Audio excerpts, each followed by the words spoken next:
Hello guys, I hope you all are doing well. हम लोगों ने चैप्टर 11 इंडियन नेशनल कांग्रेस कंप्लीट कर चुका हूँ स्पेक्ट्रम का। आज हम लोग चैप्टर 12 कंप्लीट करेंगे, एरा ऑफ मिलिटेंट नेशनलिज्म, मतलब नेशनल मूवमेंट का, जिसमें 1905 से 1918 तक होगा। इसमें हम लोग देखेंगे स्वदेशी बैकवर्ड मूवमेंट, देखेंगे स्वदेशी मूवमेंट, देखेंगे बंगाल का पिटीशन, देखेंगे एंटी पिटीशन कैंपेन, देखेंगे अंडर मॉडरेट, देखेंगे। पिछले पिछले लेक्चर में हम लोग मॉडरेट फेज देखे थे, किस तरह की पिटीशन देके वो अपना काम करवाना चाहते थे। उसी में हम लोग इसमें भी मॉडरेट देखेंगे थोड़ा, और एक्सट्रीमिस्ट भी देखेंगे, जो जो पिटीशन पे ये भरोसा नहीं रखते, वो फिर किसी और माध्यम से, जैसे आंदोलन के माध्यम से, जैसे मतलब कि आंदोलन के माध्यम से वो यकीन रखते हैं कि देश को आज़ाद कराने के लिए। तो हम लोग आगे इस चैप्टर में बढ़ें उसके पहले कि अगर आप मेरे चैनल को सब्सक्राइब नहीं किए हैं तो please subscribe our channel and hit the bell icon, because इसी तरह का पूरे स्पेक्ट्रम के सीरीज का वीडियो सबसे पहले आपके तक पहुंच पाए। और अपने फ्रेंड को भी शेयर कीजिए जिसको स्पेक्ट्रम पढ़ने में थोड़ी प्रॉब्लम और कठिनाई हो रही है, उसको भी इस सीरीज़ से काफ़ी हेल्प मिलेगा। सो प्लीज़ और अगर वीडियो अच्छा लगे तो प्लीज़ लाइक दिस वीडियो। सो चलिए अब हम लोग स्टार्ट करते हैं स्पेक्ट्रम का ये सीरीज। नेशनलिज्म तो राजनीतिक गतिविधि के लिए एक उग्रवादी राष्ट्रवादी दृष्टिकोण 1890 के दशक से उभरना प्रारंभ हो गया था। जैसे मैंने बताया, जैसे गुस्सा बढ़ रहा था और फिर इसमें जो था 1905 तक आके एक ठोस रूप ले लिया। वाई मिलिटेंट नेशनलिज्म ग्रीव, उग्रवादी राष्ट्रीयता क्यों उभरी? वही ब्रिटिश शोषणकारी नीतियों की वजह से लोग ट्रू नेचर से और ज्यादा परिचित होने लगे थे ब्रिटिशर्स के, और इकोनॉमिक माइजरीज, जो इकोनॉमिक कष्ट झेलने पड़ रहे थे, उसके अलावा कई सारे अकाल आए, उनसे कंडीशन और भी ज्यादा जो थी दयनीय हो गई। 1896 से लेकर 1900 के बीच काफी फेमाइन्स आए, काफी अकाल पड़े, 90 लाख उसमें लोग मर गए, लेकिन ब्रिटिश सरकार ने कोई भी रिलैक्सेशन नहीं दिया, किसी भी प्रकार का कोई भी जो था हितकारी रुख नहीं अपनाया भारतीयों के लिए। और प्लेग ने भी डेक्कन को प्रभावित किया। जो रिप्रेसिव लॉस थे आईपीसी के अंदर, काफी दमनकारी थे, उनसे भी भारतीयों में गुस्सा बढ़ा। और ब्रिटिश जो थे मास एजुकेशन, टेक्निकल एजुकेशन को बढ़ावा नहीं दे रहे थे, उनको सप्रेस कर रहे थे, इंडियंस के राइट ले रहे थे। तो ये सब चेतना बढ़ी, राष्ट्रवाद और ज्यादा, राष्ट्रवाद ने फिर उग्र रूप लेना प्रारंभ कर दिया। तो वही है कि मिलिटेंट नेशनलिज्म ने फिर उसको जन्म लिया, क्योंकि जो मॉडरेट थे उनसे कोई विशेष लाभ नहीं हो रहा था। ये नहीं था कि मॉडरेट आ गए, बस 1800 जो 92 का जो एक्ट था वो तो ले आए थे, वो वही उनकी एक सफलता थी स्टार्टिंग, लेकिन फिर नीतियों में परिवर्तन नहीं कर पाए थे कि शोषण होना कम करें, या फिर कोई हितकारी चीजें करें, ब्रिटिश करने लगे, ऐसा कुछ नहीं करने में सफल हुए थे। तो उनके जो फेलियर ने फिर मिलिटेंट नेशनलिज्म को जन्म दिया, उग्रवादी राष्ट्रीयता। Growth of confidence and self respect, तो तिलक, जो बिपिन चंद्र पाल थे, अरविंद थे, उन्होंने नेशनलिस्ट जो थे उनको बताया कि आप विश्वास करिए जो भारतीय जन है उनकी क्षमताओं पर, उनको उतारिए नेशनल मूवमेंट में, उनको साथ लाइए, उनको इनके खिलाफ। तो इस भावना ने तूल पकड़ना शुरू कर दिया कि अब जो है समस्त जो जन है उनको देश के लिए कुछ ना कुछ करना चाहिए, जन आंदोलन में उतरना चाहिए। ठीक है। ग्रोथ ऑफ एजुकेशन, तो शिक्षा का प्रसार होने लगा, लोग अपने राइट से परिचित होने लगे, उनको पता लग गया इंडिविजुअल राइट्स के बारे में क्या होता है। इंटरनेशनल इन्फ्लुएंसेस, जो अंतरराष्ट्रीय प्रभाव हो रहे थे। 1868 के बाद जापान की प्रगति, जापान ने कितनी प्रगति कर ली, उसका काफी इम्पैक्ट पड़ा। एशिया में ही है जापान, तो लोगों में ये चेतना हुई कि हमारा देश कहाँ है, हम नहीं प्रगति कर पाए हैं।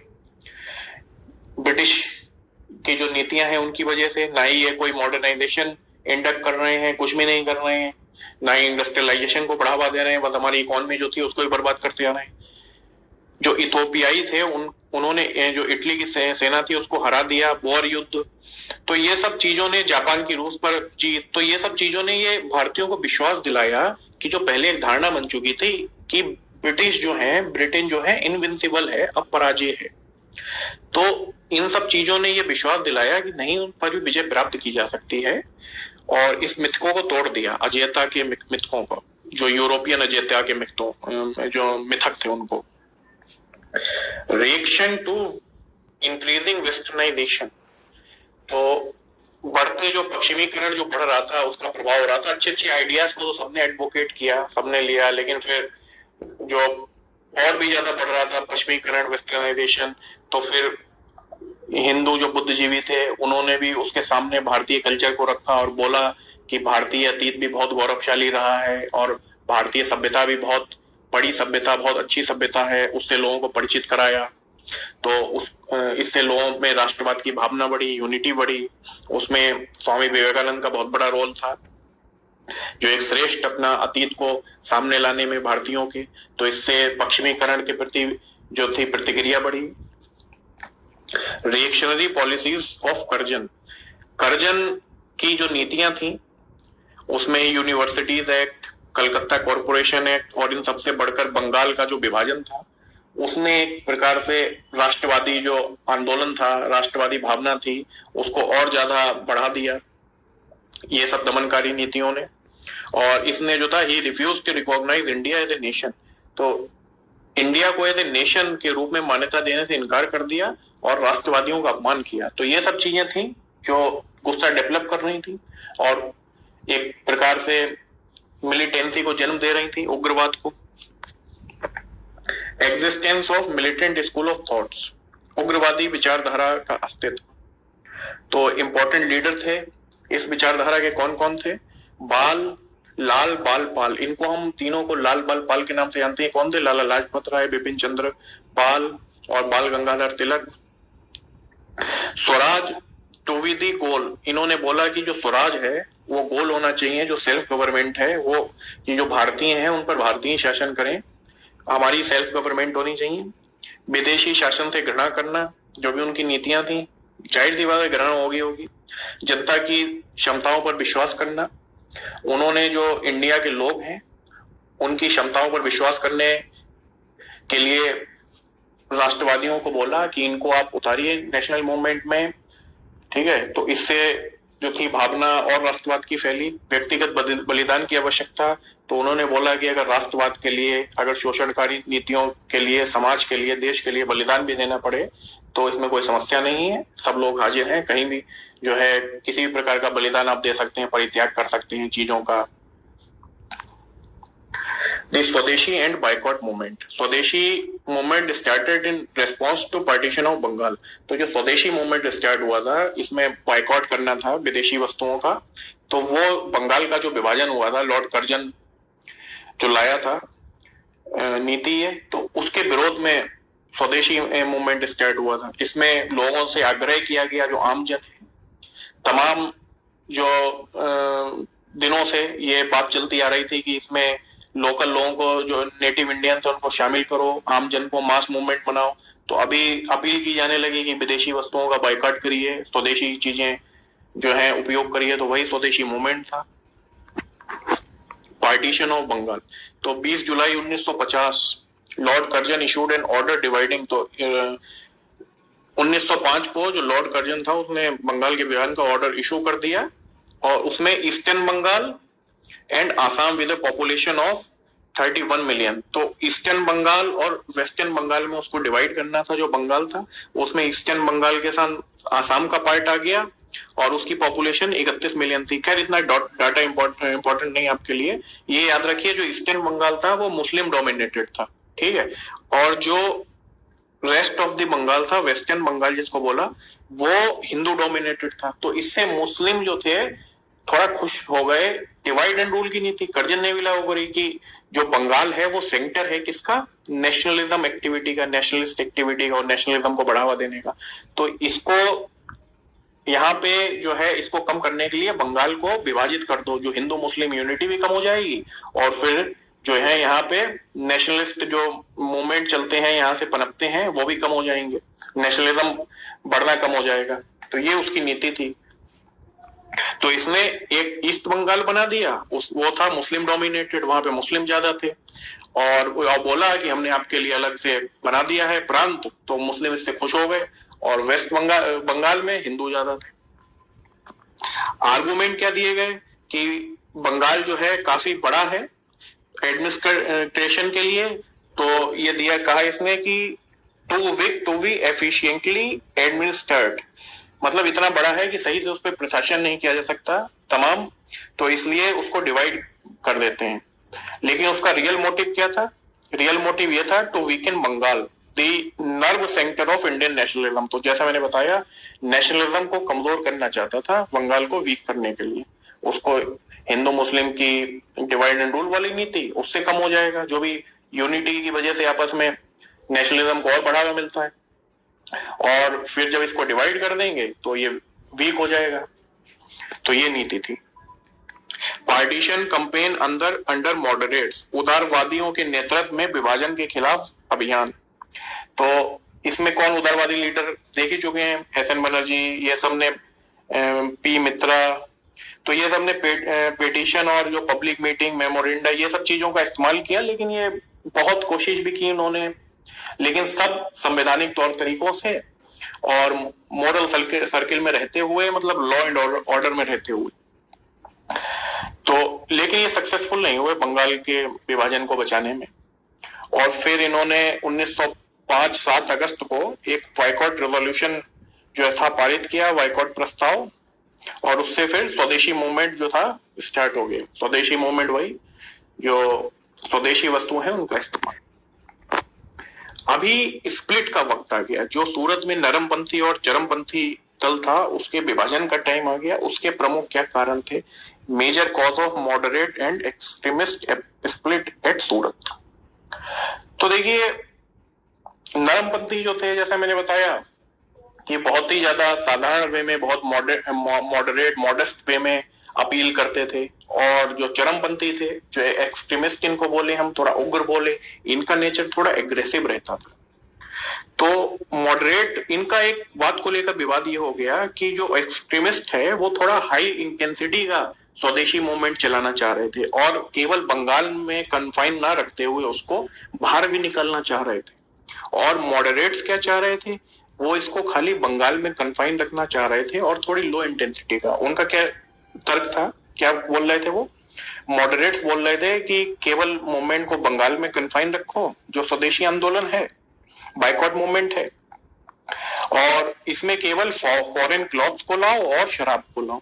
लेकिन जो एक्सट्रीमिस्ट थे उन्होंने कहा कि इसको नहीं, पूरे देश में जहां जहां संभव हो इसका प्रसार करिए, और all form association with government, जो all forms of association with government, मतलब गवर्नमेंट से जितना भी एसोसिएशन हो रहा है हम जिनका, उन सबको जो था बॉयकॉट करिए। उसमें कौन कौन से आते हैं? School, college, law, court, legislative council, government service, municipality, ये सबको बॉयकॉट करिए। तो ये उनका मत था, लेकिन इसी के चक्कर में स्प्लिट हो गया।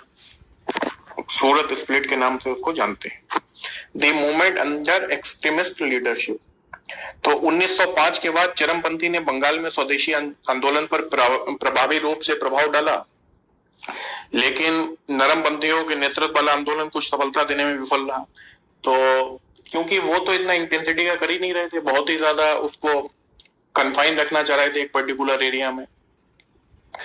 शासन ने विभिन्न दमनकारी नीतियों का इस्तेमाल किया। अब शासन, गवर्नमेंट था, वैसे ही शोषणकारी नीतियां अपना रही थी, तो आंदोलन के खिलाफ तो और ज्यादा अपनाएगी, और इस आंदोलन का उन्होंने दमन कर दिया। छात्रों पर अत्याचार, वंदे मातरम गायन पर प्रतिबंध लगाया, सार्वजनिक बैठकों पर प्रतिबंध लगाया, नेताओं की गिरफ्तारी, तो ये सब दमनकारी उपाय उन्होंने किए। New forms of struggle by militant nationalist, उग्रवादी राष्ट्रवादियों द्वारा संघर्ष के नए तरीके। अब तरीके देख लेते हैं क्या क्या थे। विदेशी वस्तुओं का बहिष्कार, सार्वजनिक बैठकें, जुलूस, ये सब उनके तौर तरीकों में था। स्वयंसेवक समितियां और जो मेले त्योहार होते थे उनमें उनका उपयोग किया जाता था, क्योंकि मेलों में लोग इकट्ठे होते थे, त्योहारों के माध्यम से लोग इकट्ठे होते थे, तो जब इकट्ठे होते थे उनमें राष्ट्रवाद की भावना फैलाई जाती थी, तो उनका एक प्रकार से उपयोग किया, यूटिलाइज किया वो जो एकत्रीकरण होता था। Emphasis giving to self reliance, आत्मनिर्भरता पर जोर दिया गया, व्यक्तियों को ये एहसास कराया गया कि आप इंडिविजुअली बहुत ज्यादा कंट्रीब्यूट कर सकते हैं देश के लिए, आंदोलन में भाग ले सकते हैं, और एक प्रकार से आत्मनिर्भरता का एहसास कराया उनको, ठीक है। और मास जो मूवमेंट था उसमें विश्वास रखते थे ये लोग, जो जन आंदोलन था कि जो ये लोग थे उन्होंने कहा है कि जो आम जन है उनकी शक्तियों को पहचानिए, एक्सट्रीमिस्ट जो थे उन्होंने।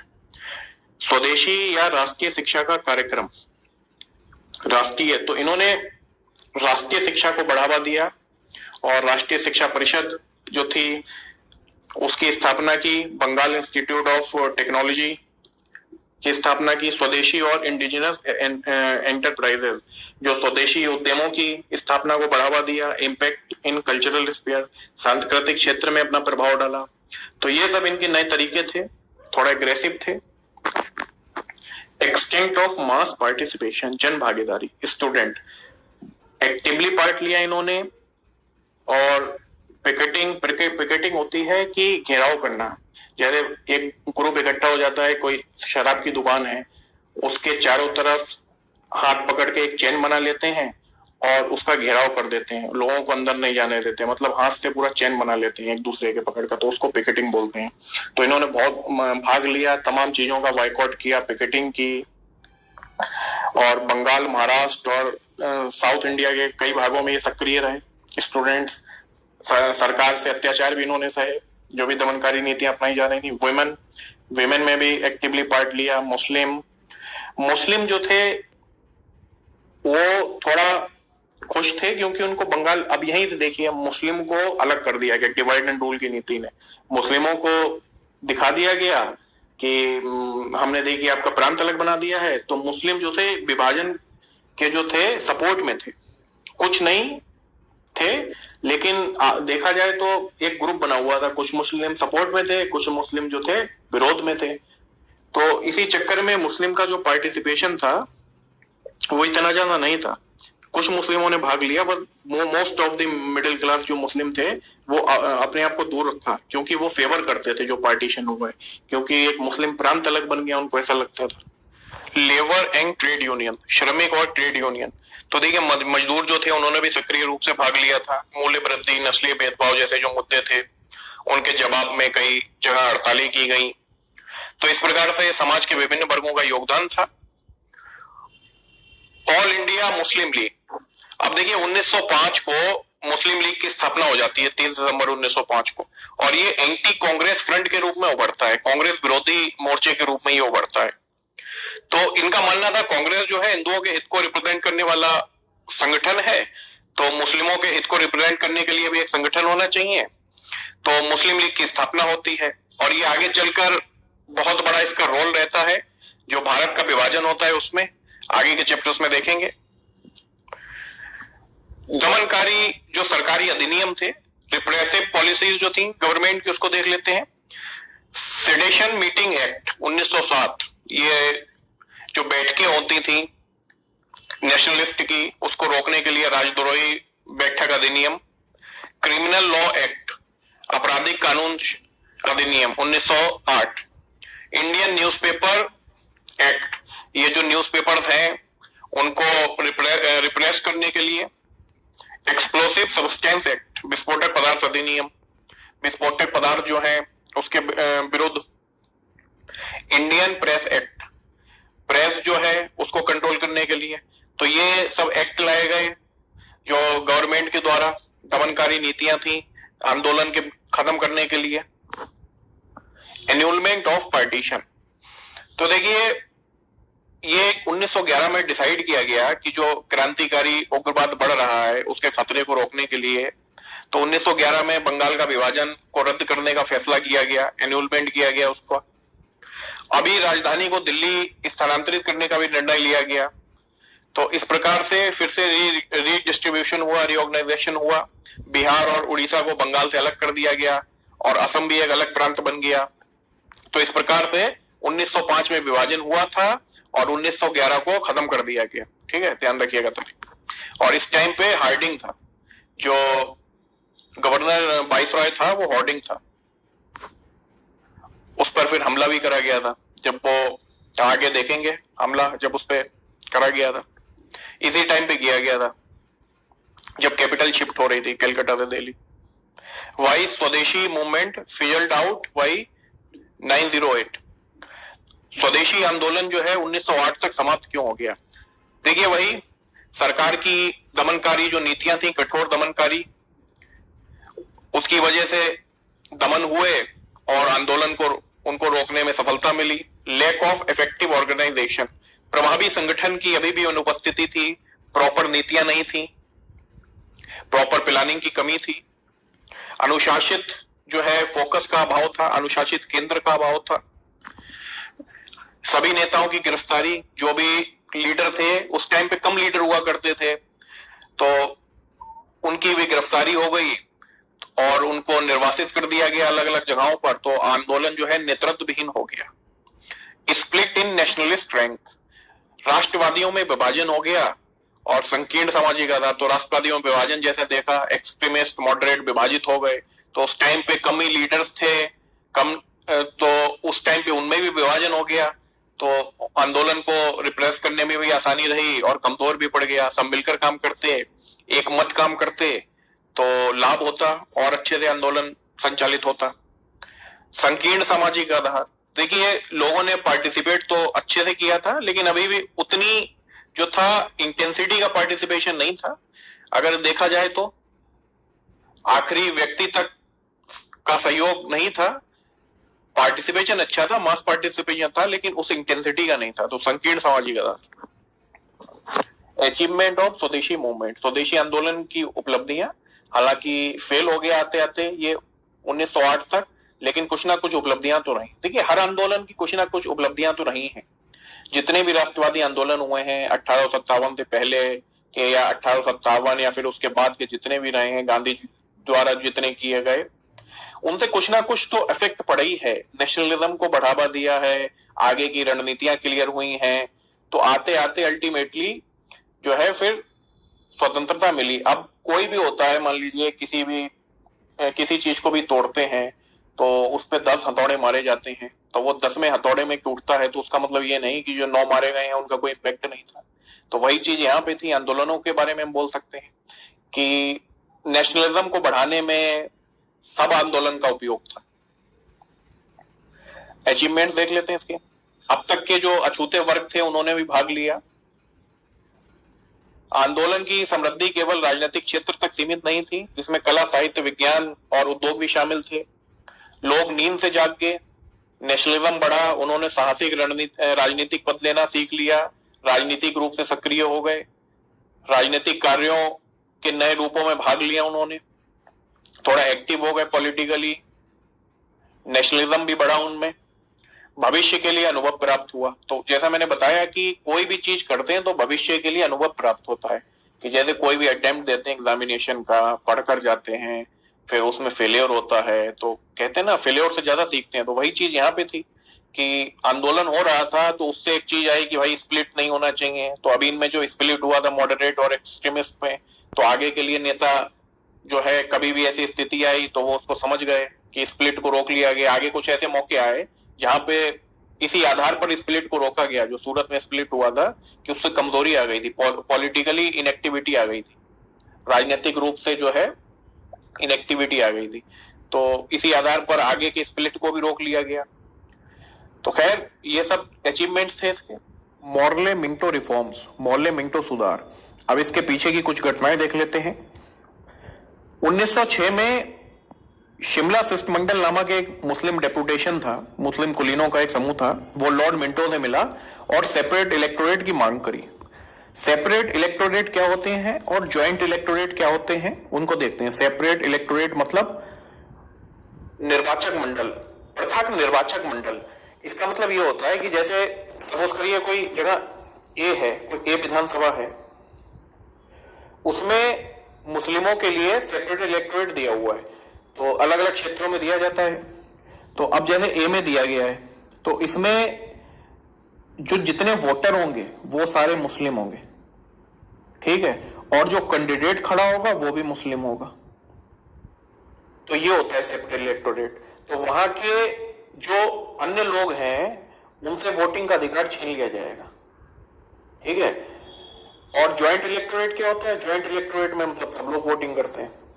तो ये सेपरेट इलेक्टोरेट और ज्वाइंट इलेक्टोरेट में अंतर होता है कि जैसे किसी अगर पर्टिकुलर कम्युनिटी को ये दिया गया है कि आपको सेपरेट इलेक्टोरेट दिया जाता है। अब मान लीजिए कोई कम्युनिटी एक्स है, उसको सेपरेट इलेक्टोरेट दिया गया, और ए है जो विधानसभा क्षेत्र का नाम है जहां भी मतलब चुनाव हो रहे हैं। तो अब एक्स जो कम्युनिटी का व्यक्ति है वो ए विधानसभा क्षेत्र में खड़ा है, तो उसमें जितने भी एक्स कम्युनिटी के लोग हैं वही वोटिंग कर सकते हैं, वही वोटिंग कर सकते हैं, और एक्स कम्युनिटी का व्यक्ति ही खड़ा हो सकता है चुनाव में, ठीक है। तो मतलब सेपरेट इलेक्टोरेट अगर किसी कम्युनिटी को दिए गए तो एक जगह में दिए गए हैं, तो उस जगह से वही कम्युनिटी का व्यक्ति चुनाव लड़ सकता है और उसी कम्युनिटी के व्यक्ति वोटिंग कर सकते हैं, ओके। तो ये सेपरेट इलेक्टोरेट था। 1906 में इसकी बात की गई थी, मांग की गई थी मुस्लिम डेपुटेशन द्वारा, और ये अंग्रेजों की भी इसके पीछे चाल थी। अंग्रेजों की जो डिवाइड एंड रूल की नीति थी उसके आधार पर ये सेपरेट इलेक्टोरेट का पूरा जो था सिस्टम तैयार किया गया था, और फिर मॉन्टेमिलो रिफॉर्म 1909 में ये दिया गया।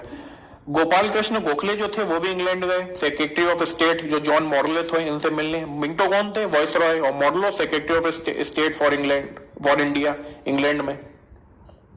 तो उनसे डिमांड करने गए सेल्फ गवर्नमेंट की, स्वशासन प्रणाली की मांगों को पूरा करने के लिए आग्रह किया।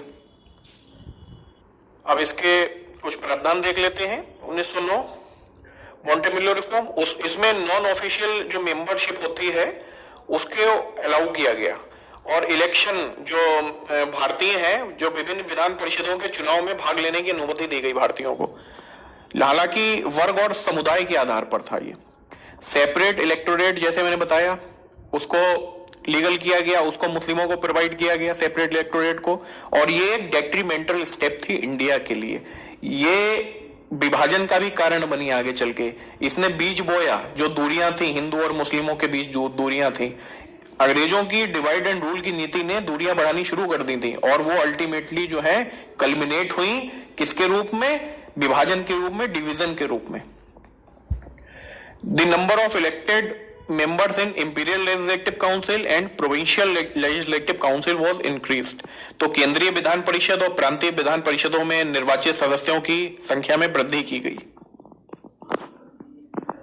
अभी देख लीजिए, in the imperial legislative council the total कितने मेंबर? 69 मेंबर, उसमें से 37 जो है ऑफिशियल और 32 नॉन ऑफिशियल। तो ऑफिशियल नॉन ऑफिशियल में क्या डिफरेंस है? नॉन ऑफिशियल वो जो गवर्नमेंट ऑफिशियल्स होते हैं जिनको डायरेक्ट एग्जीक्यूटिव काउंसिल अपॉइंट करती है वाइसराय की, तो वो हो गए ऑफिशियल आधिकारिक मेंबर। नॉन ऑफिशियल कौन से हैं? जो गैर आधिकारिक मेंबर होते हैं, जो गवर्नमेंट अधिकारी नहीं होते हैं, ठीक है। तो उसमें से भी 27 जो हैं वो इलेक्टेड हैं, इलेक्टेड होंगे, और 5 को भी नॉमिनेट किया जाएगा, 5 को नॉमिनेट किया जाएगा जनरली। और 27 में से 8 सीटें जो थी वो किसके में दे दी गई? मुस्लिम इलेक्टोरेट को, ठीक है। तो इस प्रकार से आपको अंतर समझ में आ गया होगा, आधिकारिक और गैर आधिकारिक। जो आधिकारिक होते थे वो 37 थे, और 37 को वाइसराय की जो एग्जीक्यूटिव काउंसिल है डायरेक्ट अपॉइंट करती थी, कोई मतलब नहीं किसी का, उनका उस पर अधिकार है। और जो 32 हैं वो नॉन ऑफिशियल है, उनका मतलब गवर्नमेंट से कोई कनेक्शन नहीं था, ठीक है, जनरली भारतीयों से ही अपॉइंट किए जाते थे। तो उसमें से 32 में से 5 जो हैं वो भी नॉमिनेट ही किए जाएंगे, नामित किए जाएंगे गवर्नमेंट के द्वारा, ठीक है। नॉन ऑफिशियल होंगे लेकिन वो नामित किए जाएंगे। और उसमें से जो 27 हैं वो इलेक्ट किए जाएंगे, निर्वाचित किए जाएंगे। और उन 27 में से 8 सीटें जो थी मुस्लिम इलेक्टोरेट्स के लिए रखी गई। The elected member were to be indirectly elected, local bodies were to elect the electoral college. तो जो निर्वाचित सदस्य हैं वो डायरेक्ट इलेक्शन नहीं था उनका, अप्रत्यक्ष रूप से चुना जाना था। स्थानीय निकाय जो थी एक निर्वाचक मंडल बनाती थी, उनको फिर चुनना था। ठीक है, वे प्रांतीय विधानसभाओं को सदस्य को चुनते थे। अब जो लोकल बॉडीज जितनी थी, लोकल बॉडीज अपना एक बनाती थी इलेक्टोरल कॉलेज, निर्वाचक मंडल, वो किसको चुनती थी? जो प्रोविंशियल मेंबर होते थे, प्रोविंशियल लेजिस्लेटिव काउंसिल के मेंबर होते थे उनको, और प्रोविंशियल लेजिस्लेटिव काउंसिल के मेंबर किनको चुनते थे? जो सेंट्रल लेजिस्लेचर के मेंबर होते थे उनको। ठीक है, और लेजिस्लेचर कुड पास रेजोल्यूशन, तो विधानसभाएं जो थी जो प्रस्ताव पारित कर सकती थी, पूरक प्रश्न पूछ सकती थी, और बजट पे अलग अलग मदों पर वोट कर सकती थी। एक चीज इसमें हुई, जो वायसराय की एग्जीक्यूटिव काउंसिल थी उसमें एक भारतीय को नियुक्त किया जाना था। जितने भी मेंबर होते थे वायसराय की एग्जीक्यूटिव काउंसिल में, सबसे ज्यादा पावर उसी के पास होती थी, वायसराय के पास और उसकी एग्जीक्यूटिव काउंसिल के पास। तो उसमें अब एक भारतीय को चुना जाने लगा इसके बाद से। ठीक है, तो दोस्तों इसी के संग हेलो फ्रेंड, अगर ये वीडियो आपको अगर अच्छी लगी होगी तो फिर लाइक कर दें और सब्सक्राइब कर लें चैनल को, और अपने दोस्तों के साथ शेयर कर दें। Thank you.